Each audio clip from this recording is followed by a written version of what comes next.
Well, hello, everyone. I'm James Dobson, and you're listening to Family Talk, a listener-supported ministry. In fact, thank you so much for being part of that support for James Dobson Family Institute.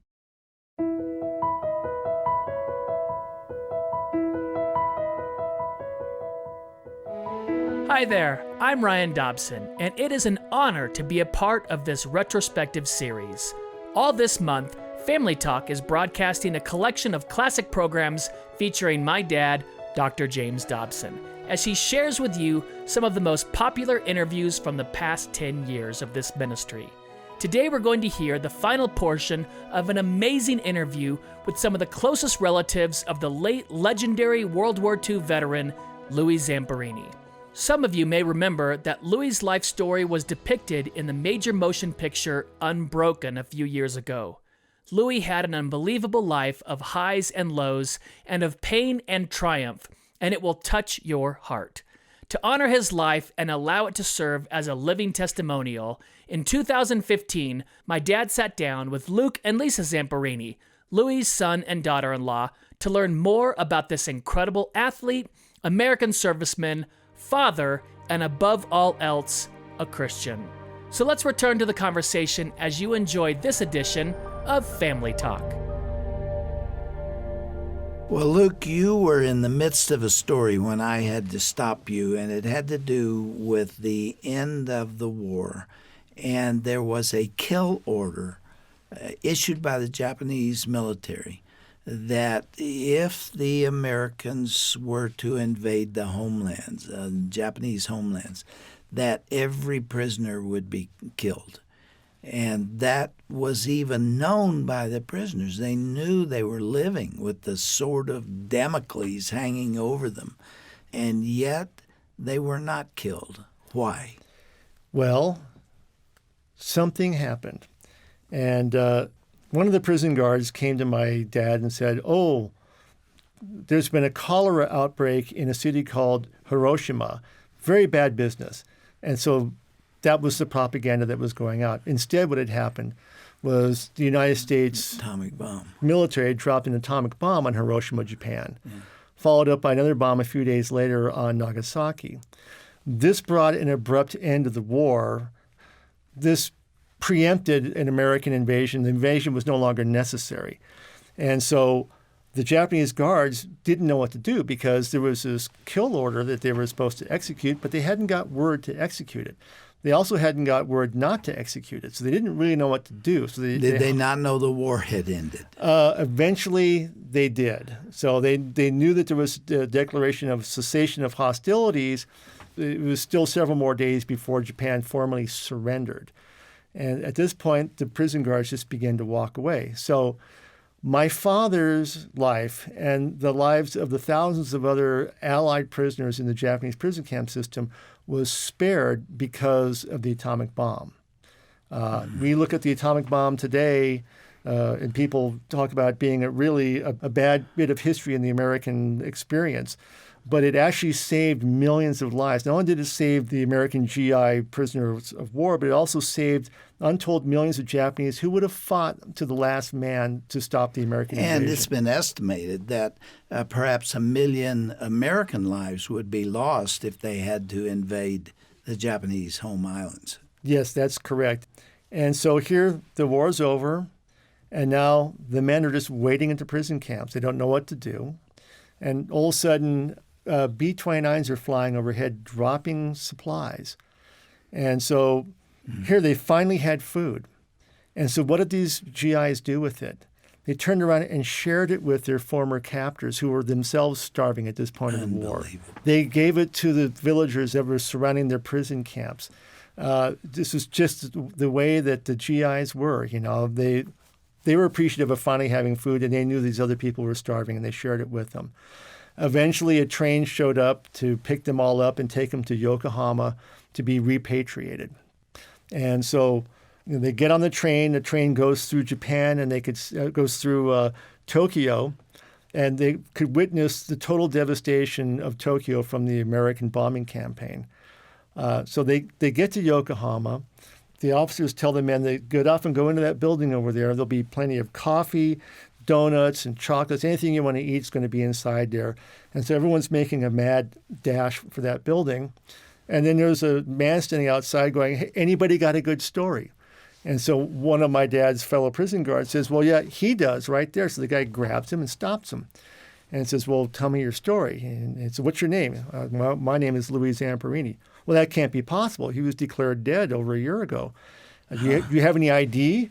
And all he had was his lifetime pass for USC sporting events, a little silver plate. Yes. And so he showed him that, and he goes, "Well, that's good enough for me."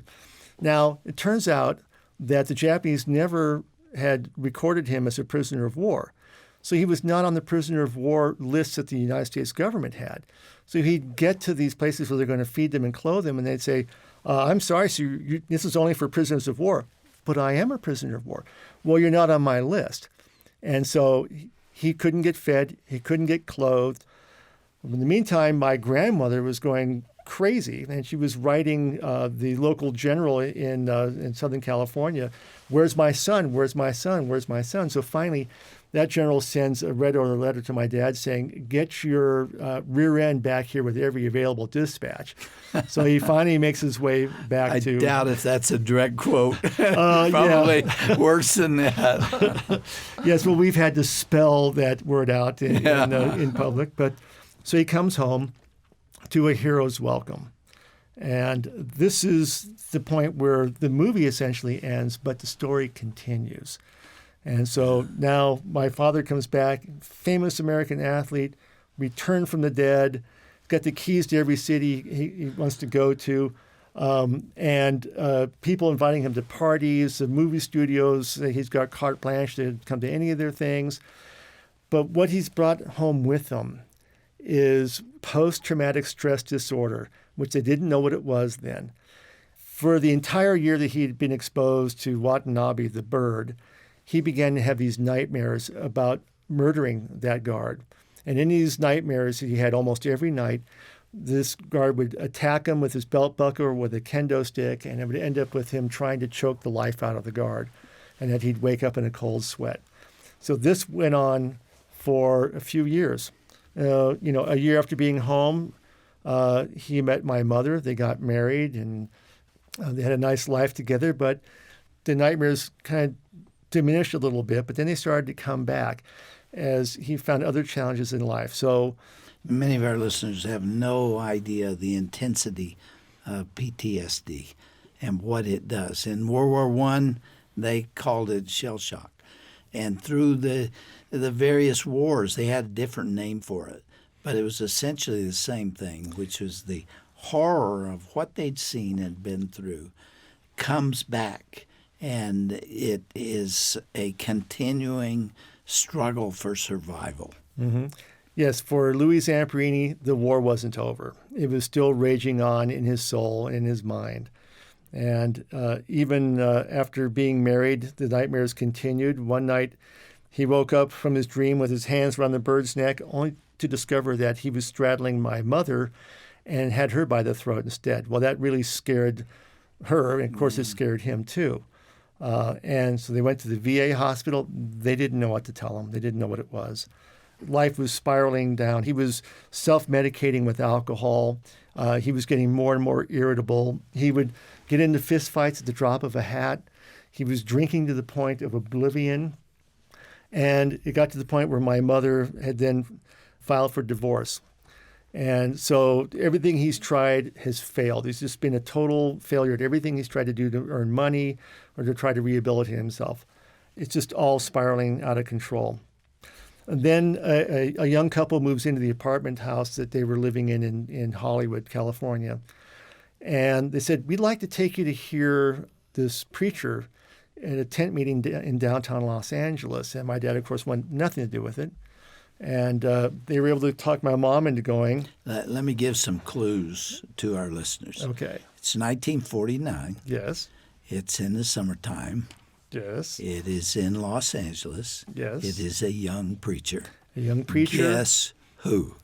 Okay. The facility that they had was a big tent called the Canvas Cathedral. And this young preacher was scheduled to be there for 3 weeks. He ended up being there for 8 weeks.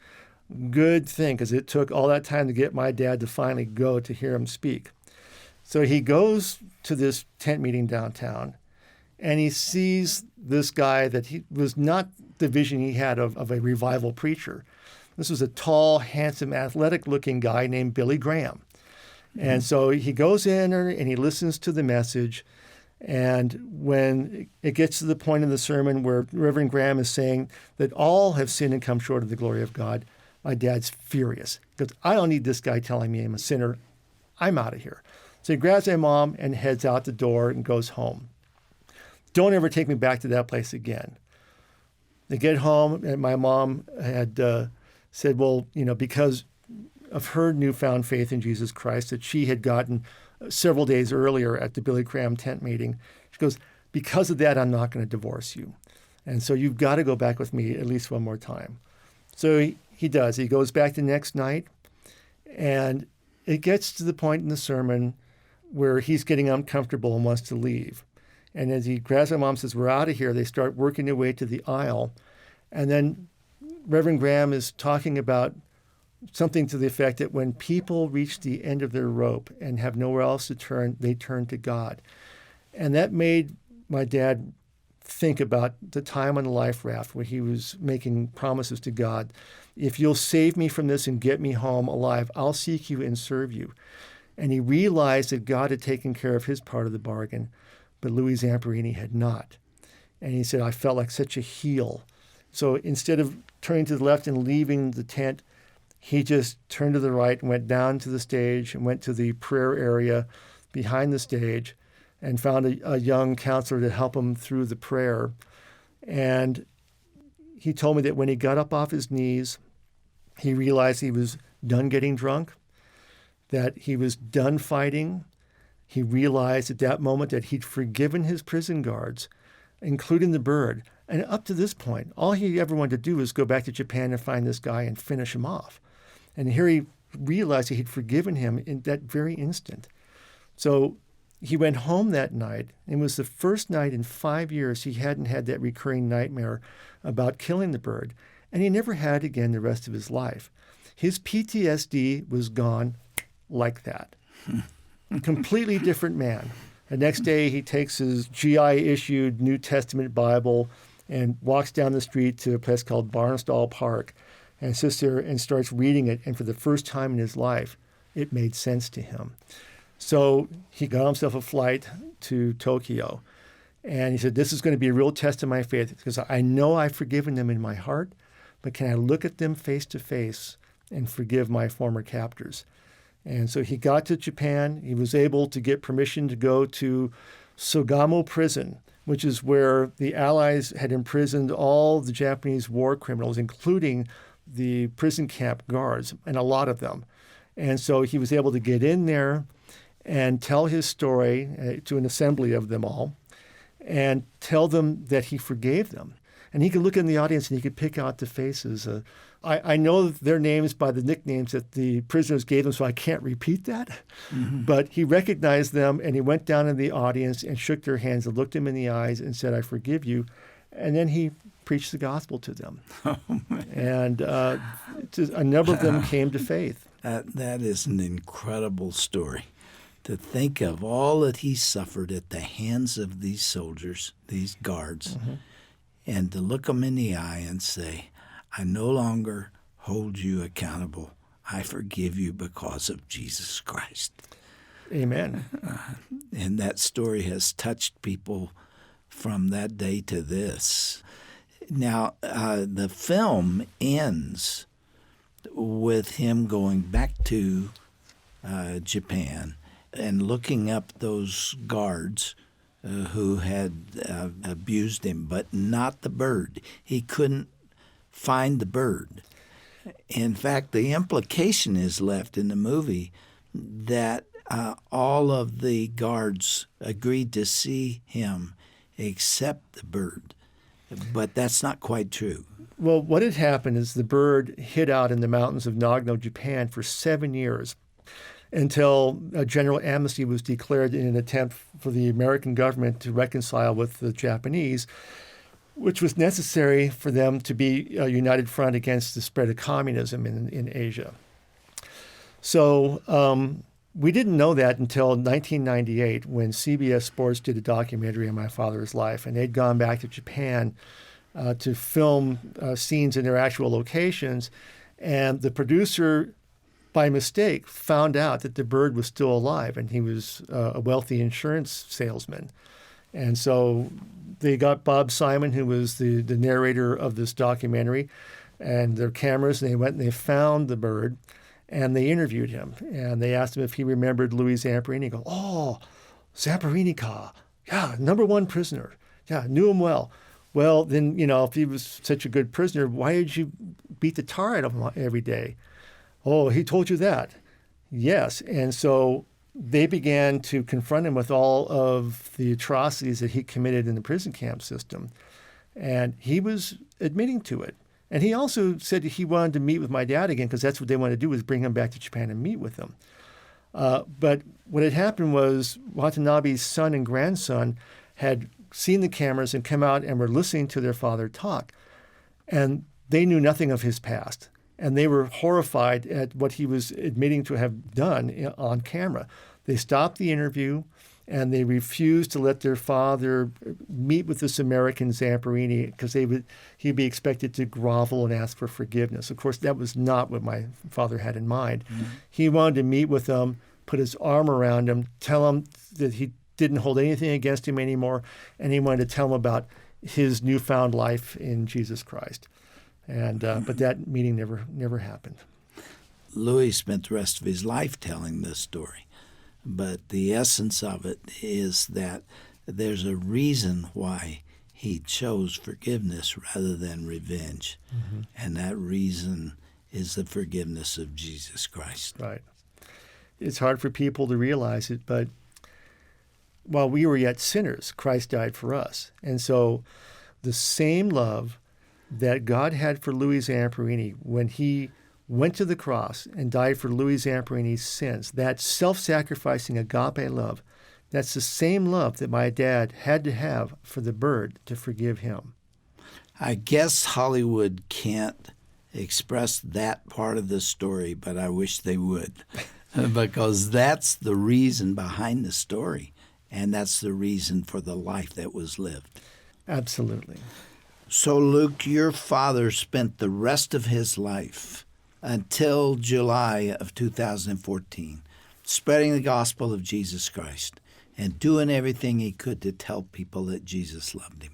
I mean, he lived quite a life, and he never turned his back on his faith again. This is true.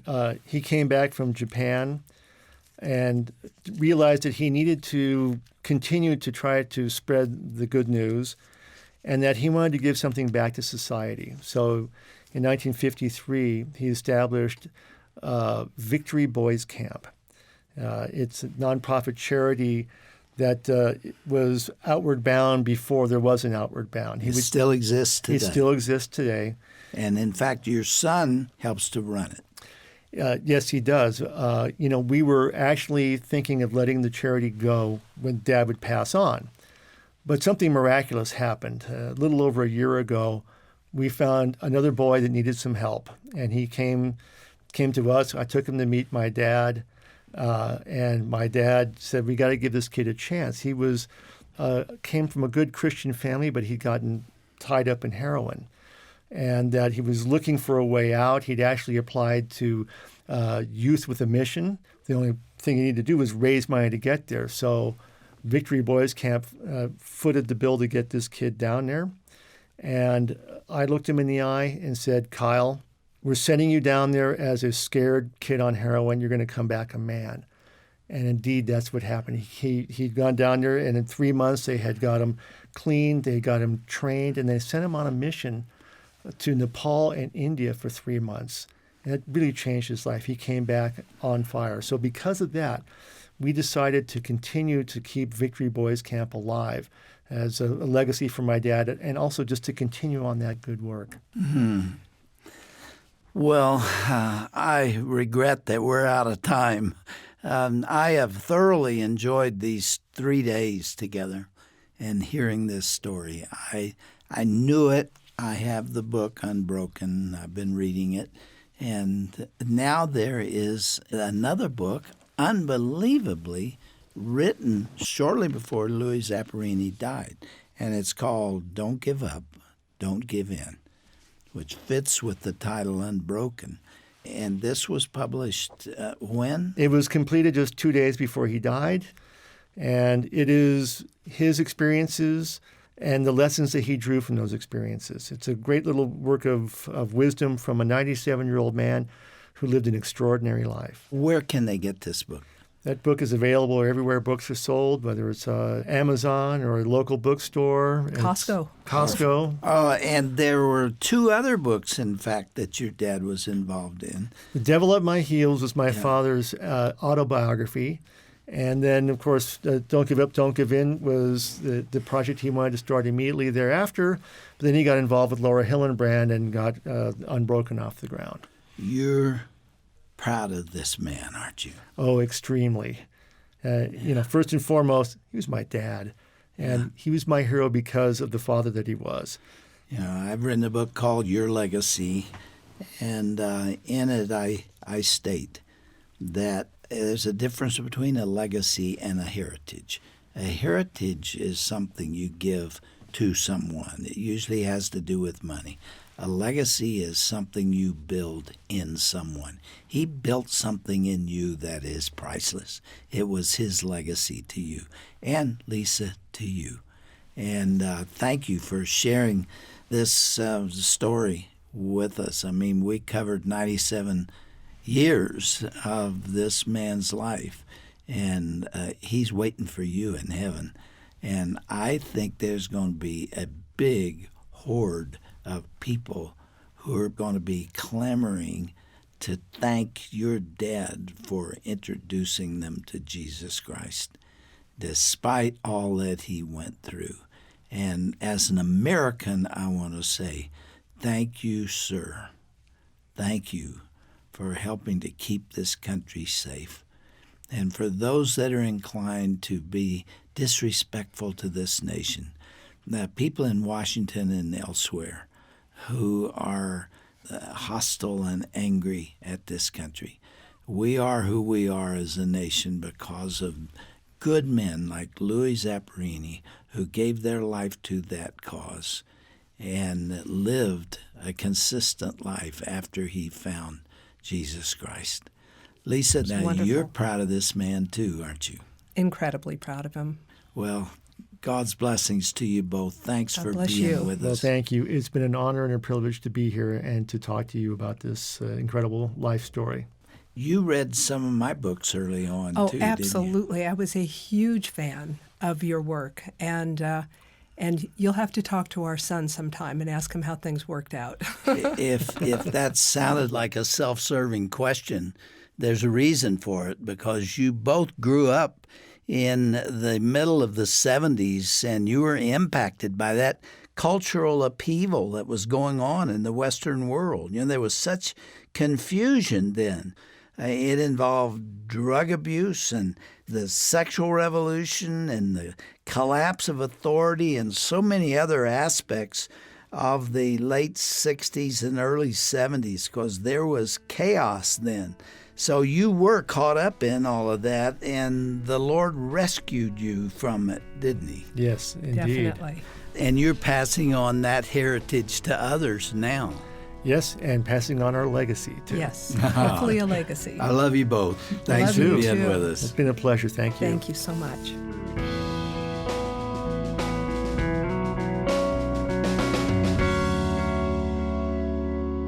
Well, this has been a fascinating look back at the life and legacy of World War II veteran Louis Zamperini. He was a man of profound faith and remarkable character. I'm Ryan Dobson, and you've been listening to my dad's interview with Luke and Lisa Zamperini, Louis' son and daughter-in-law. Again, visit the broadcast page at drjamesdobson.org for more information about Louis' story and the Louis Zamperini Foundation. Thank you for listening today and for celebrating 10 wonderful years of this ministry. Tune in tomorrow to hear another classic broadcast highlighted from the past decade. Until then, God bless you all.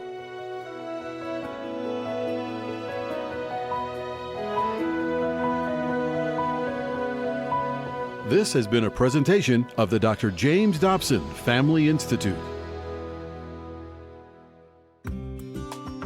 This is Roger Marsh. Did you know that this year marks Family Talk's 10th anniversary? And to celebrate, we've selected 20 of the most popular broadcasts over the past decade, and we've put these shows on 8 audio CDs and present them to you on Family Talk's 10th anniversary broadcast collection.